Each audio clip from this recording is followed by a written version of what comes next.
Bueno, jóvenes, en la secuencia de las clases de termodinámica hoy nos deparamos con tres temas, digamos, muy importantes. Una vez visto ya los temas del manejo de tablas de propiedades, vamos a abordar el tema de la ecuación de estado de gas ideal, ¿sí? En la secuencia, el factor y la carta de compresibilidad y las ecuaciones de estado cúbicas, básicamente dos de ellas, la ecuación de Van der Waals y la ecuación de Penck-Robinson. Finalmente haremos unas conclusiones generales de cada uno de estos temas. ¿Listo? En la secuencia, pues esta es la clase número 11 y a continuación vamos a definir qué es una ecuación de estado de gas ideal, para qué es, para qué se utiliza, cómo se obtiene. Entonces, básicamente una ecuación de estado es una ecuación que relaciona la presión, la temperatura y el volumen específico. Esa es una ecuación de estado. Pero ¿qué es una ecuación de estado de gas ideal? Entonces, observen aquí que lejos de la curva de vapor saturado, a baja presión, presiones muy bajas y un elevado volumen específico, las fuerzas entre las moléculas son más débiles, lo que resulta en una correlación simple entre las propiedades.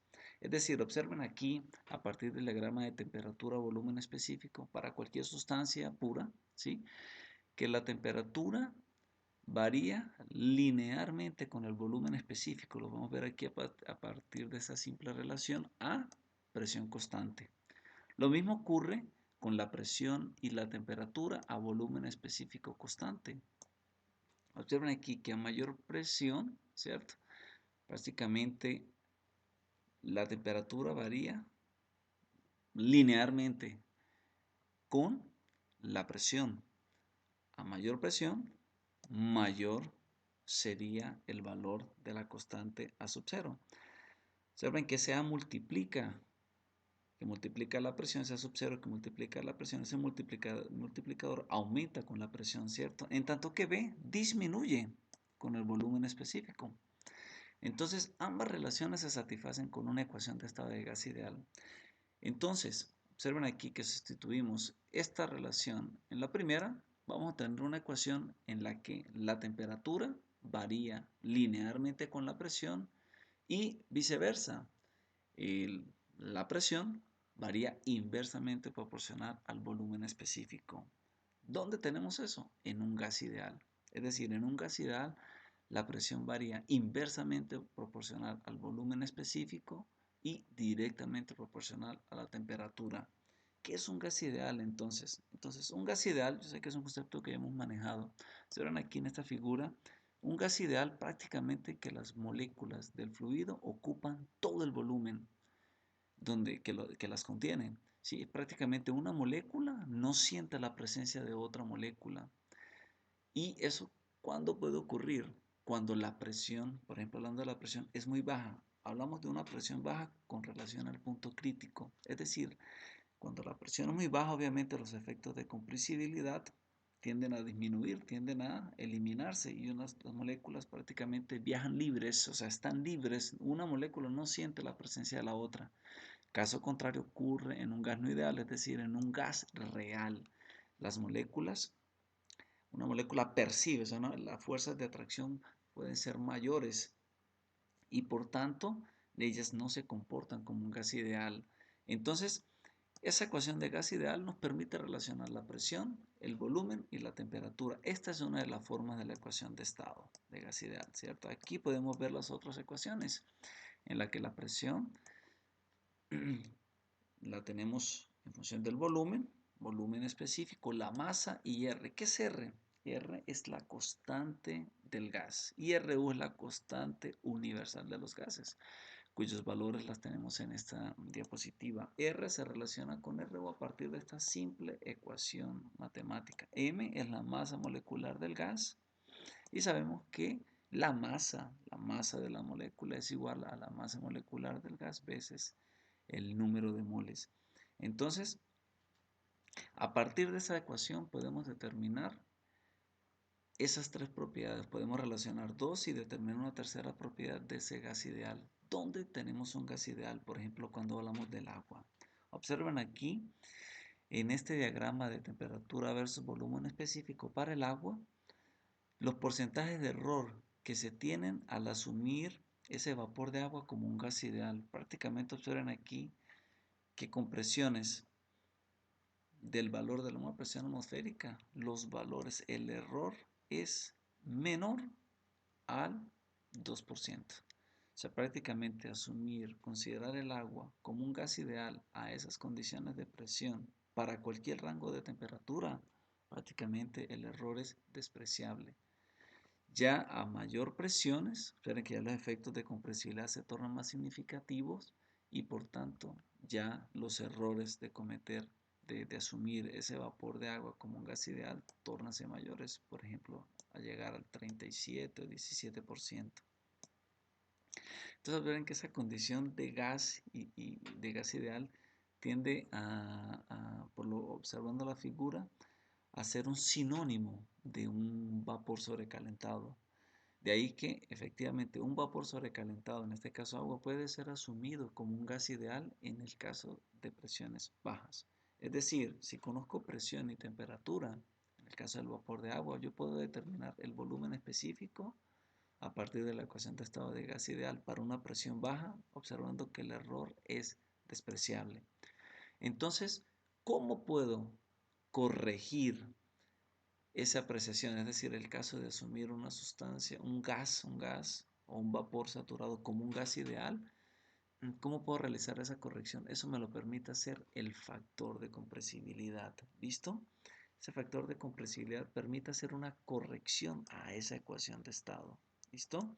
Entonces, los gases se comportan, ¿cierto?, de manera diferente en determinadas presiones y temperaturas, pero se comportan de manera muy parecida a temperaturas y presiones normalizadas. ¿Qué hablamos normalizadas?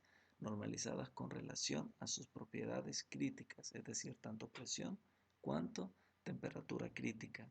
Entonces, por ejemplo, cuando Z es igual a 1, podemos decir que el gas es un gas ideal y se comporta tal cual la ecuación de estado de gas ideal, P por V es igual a RT.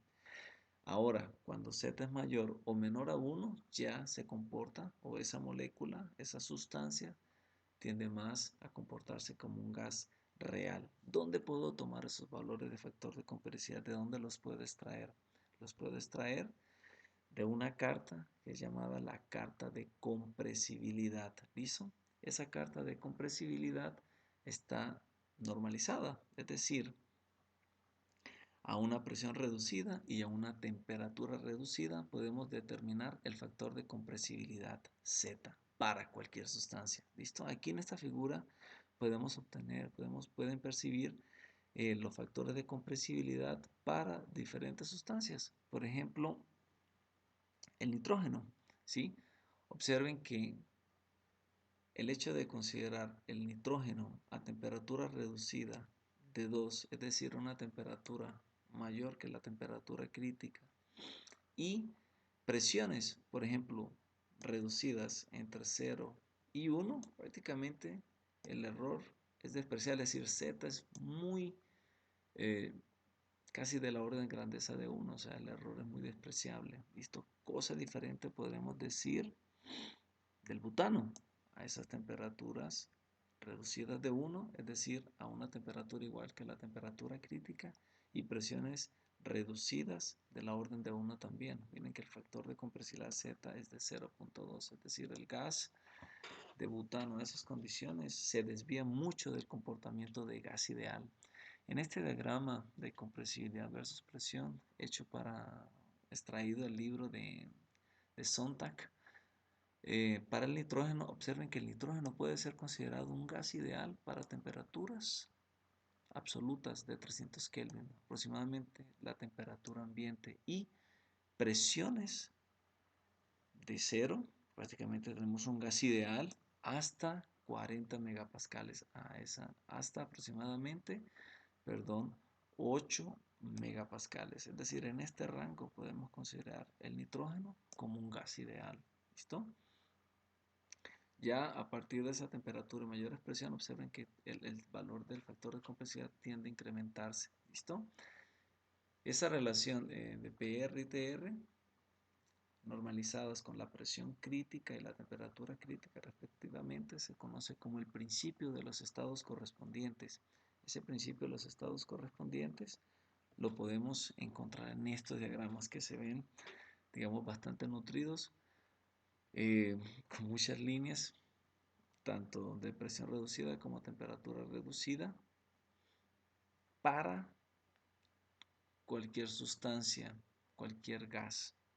Una vez que están normalizadas en TR y PR, pues puede ser aplicada para cualquier gas, con un error prácticamente despreciable para moléculas simples. Que hablamos de una molécula simple, una molécula que tiene geometría esférica. En este diagrama podemos encontrar entre las coordenadas X la presión reducida, que ya hablábamos era la relación entre la presión y la presión crítica. Listo, la temperatura reducida, que la tenemos en la secuencia en estas líneas. Listo, y estas líneas transversales que representan el volumen reducido, pseudo reducido. ¿Cómo tenemos ese volumen reducido? Cuando conocemos el volumen específico de la sustancia y obviamente la temperatura y la presión crítica. Entonces, para determinar el factor de compresibilidad necesitamos dos entradas en cualquiera de estos diagramas, ya sea la temperatura reducida y la presión reducida, o el volumen reducido, volumen pseudo reducido y temperatura reducida, o el volumen reducido y la presión reducida. ¿Listo? Seguramente vamos a abordar algunos ejercicios con relación al factor de compresibilidad y, como les decía, el factor de compresibilidad es un factor de corrección, ¿listo? Para intentar corregir el valor dado en alguna de esas propiedades, presión, temperatura, volumen específico por la ecuación de estado, en caso de que la sustancia pueda, en estado de gas o de vapor, se desvíe del comportamiento de gaseal, podemos hacer ese factor de corrección. ¿Listo? En la secuencia también podemos notar aquí en la figura que del factor y de la carta de compresibilidad se pueden extraer esas conclusiones, siendo que, ¿listo? La presión, si la presión es muy baja, es decir, hablamos muy baja cuando es mucho menor a la presión crítica, se puede asumir el modelo de gas ideal con buena precisión, independiente de la temperatura. Eso lo percibíamos, por ejemplo, en el caso de agua, ¿cierto? De la curva de saturación del agua. Podemos considerar el vapor saturado de agua como un gas ideal cuando la presión es muy baja, ¿cierto? Observamos que era menor la presión atmosférica para cualquier temperatura, ¿listo? Además, a altas temperaturas, es decir, más de aproximadamente el doble de la temperatura crítica, se puede suponer el modelo de gas ideal con buena precisión hasta presiones tan altas como 4 o 5 veces la presión crítica. Es decir, temperaturas hasta o más, aproximadamente el doble de la temperatura crítica, con presiones entre 4 a 5 veces la presión crítica. En ese rango podemos asumir con buena precisión esa sustancia como un gas ideal. Finalmente, cuando la temperatura es menos del doble de la temperatura crítica y la presión no es extremadamente baja, estamos en una región comúnmente denominada región de vapor sobrecalentado, en la cual la desviación de comportamiento de gas ideal puede ser considerable. Estamos hablando de esta región. Es decir, cuando la temperatura es menos del doble de la temperatura crítica, ¿cierto? Es decir, estamos en estos boundaries, en estos límites en esta región, y la presión no es extremadamente baja, ¿sí? Tenemos la región de vapor sobrecalentado, ¿listo? Y en esas regiones las desviaciones, la sustancia, ese vapor se desvía mucho del gas ideal. Aquí les comparto el diagrama para el factor de compresibilidad generalizado para fluidos simples de Lee y Kessler. ¿Listo? Podemos indicar aquí que esas conclusiones que ya les mencionaba, ¿cierto? En la que, por ejemplo, para cualquier temperatura reducida, ¿cierto? Y con presiones críticas muy bajas, es decir, presiones reducidas menores a 0.1, observen que todas las curvas convergen a prácticamente 1, es decir, podemos asumir que ese vapor se comporta como un gas ideal.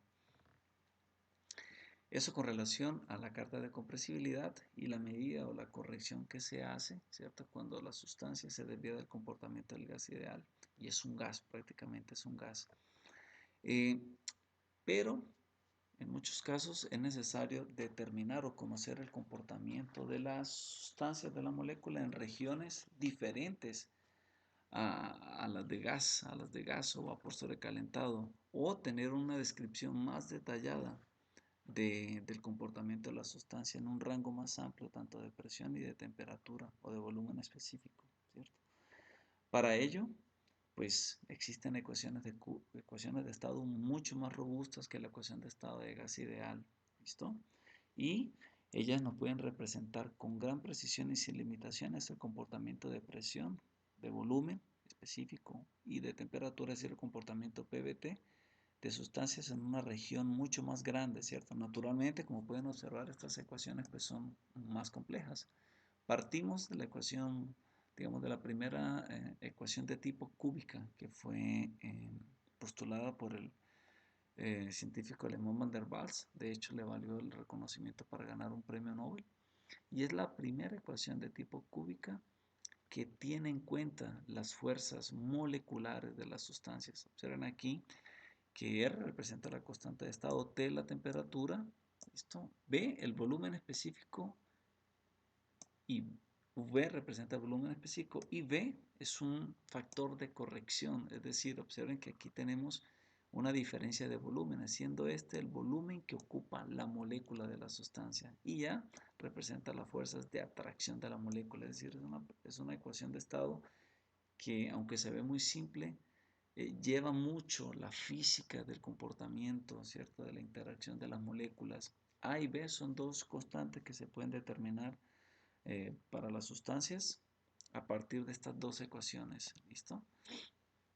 Siendo que obviamente para moléculas mucho más complejas, especialmente aquellas de diferentes a geometría esférica, ya la ecuación de Van der Waals pues presenta grandes errores. Una ecuación digamos un poco más precisa, de hecho, es una ecuación muy utilizada en la industria de petróleo y gas para determinar propiedades de volumen, temperatura o presión, es la ecuación de Penck-Robinson. ¿Listo? Aquí la tenemos detallada que representa cada una de esas constantes, cómo se determina A y B. ¿Listo? Saben que en esta ecuación de Penck y Robinson tenemos aquí un parámetro muy importante que es omega y es un factor acéntrico. Ese factor acéntrico eh, intenta, digamos, llevar información de la geometría de la molécula y por tanto es un factor de corrección. La ecuación de Penrose, como les decía, muy usada en la industria del petróleo para determinar propiedades de gases derivados del petróleo, metano, butano, pentano, etc. Y es una ecuación de tipo cúbica, es decir, tenemos tres raíces en el caso del volumen específico. Por ejemplo, si estamos en la zona de saturación, vamos a tener tres raíces, siendo que una de ellas representa el volumen específico del líquido saturado, otra que representa el volumen específico del vapor saturado y una tercera que es una raíz imaginaria. Ya en regiones donde tengo una sola fase, es decir, un líquido o un vapor sobrecalentado, pues tenemos un solo volumen específico. Las tres raíces representan un mismo valor o un valor real y los otros dos valores son imaginarios. Entonces podemos concluir a partir de ese tema, ¿cierto? A partir del contenido abordado en esta materia, en esta pequeña presentación, de la cual vamos a ir ampliaremos mucho más, obviamente, en la clase que sostenemos virtualmente, es que el estado más allá del cual no hay proceso de vaporización aparente se llama un punto crítico. Como ya les decía en clase, ¿cierto? El punto crítico es un punto en que la sustancia pasa de líquido a vapor saturado sin pasar por una zona de mezcla, ¿cierto? Cualquier relación entre la presión, la temperatura y el volumen específico de una sustancia se conoce como una ecuación de estado. Y la más simple, la mejor conocida es la ecuación de estado de gas ideal. Los gases reales exhiben un comportamiento de gas ideal a presiones relativamente bajas y temperaturas altas. Prácticamente si tenemos una presión muy baja, podemos decir que esa sustancia, es el gas, el vapor de sustancia, podemos modelarlo con la ecuación de estado de gas ideal. Z es aproximadamente el mismo para todos los gases a la misma temperatura y presiones que reducidas, lo que es conocido como los estados correspondientes. El comportamiento de presión, de volumen específico y temperatura de la sustancia se representa con más precisión mediante ecuaciones de estado más complejas. Aquí, como les indicaba en la presentación, dos de ellas de tipo cúbica, Van der Waals y de Benedict-Robinson. Sin embargo, hay otras ecuaciones, digamos, de Benedict-Robbins, la ecuación del estado de virial, también son otras ecuaciones, digamos, mucho más complejas y que eh, tienen, cargan mucha más información acerca de las fuerzas moleculares, de la interacción entre las moléculas y por tanto pueden dar una descripción mucho más precisa del comportamiento PBT de la sustancia en una región mucho más amplia, pero obviamente mucho más complejas. De hecho, la solución de esas ecuaciones se hace más digamos, por medio de software o programas de computadora, ¿no? Un gas ideal tiene un volumen específico que es muy sensible a la presión y la temperatura, que varía linealmente con la temperatura e inversamente proporcional a la presión, ¿cierto? Y la sensibilidad a la presión es característica de una sustancia altamente compresible. ¿Será que es importante ese detalle? La sensibilidad a la presión es característica de una sustancia altamente compresible. Y a bajas temperaturas o presiones muy altas, el factor de compresibilidad se desvía significativamente del valor de gas ideal. De hecho, ¿cierto? Cuanto mayor es la presión, pues obviamente las moléculas y una interacción mayor entre ellas y por tanto el modelo de gas ideal aplicado para ese tipo de esa condición se desvía mucho a la condición de gas ideal. Las fuerzas de atracción de densidad moderada tienden a unir las moléculas, lo que resulta en un valor de Z menor a 1. ¿Listo? De hecho, en estados de líquidos y de sólidos no podemos, digamos, aplicar una ecuación de estado de gas ideal, mientras que las fuerzas de repulsión de muy alta densidad tienden a tener un efecto contrario. Entonces, en resumen, podemos decir que una sustancia puede ser catalogada como un gas ideal cuando la presión es muy baja con relación a la temperatura crítica para cualquier valor de temperatura. Eso en sí representa, digamos, una facilidad muy notoria a la hora de calcular las propiedades, de cualquiera de esas tres propiedades, presión, temperatura y volumen específico. Y podemos a través del factor de compresibilidad insertar un factor de corrección a aquel valor dado por la ecuación de estado de una sustancia que se encuentra en estado de gas, estado de vapor, pero se desvía del comportamiento de gas ideal. A partir del factor de compresión podemos hacer un factor de corrección para ella. Bueno, jóvenes, las dudas, las inquietudes vamos a resolverlas en clase. Seguramente vamos a también abordar el desarrollo de ejercicios a partir de los cuales eh, vamos a descartar, digamos, vamos a aclarar un poco más las dudas que sin duda pues quedan a partir de la presentación. Muchas gracias por la atención.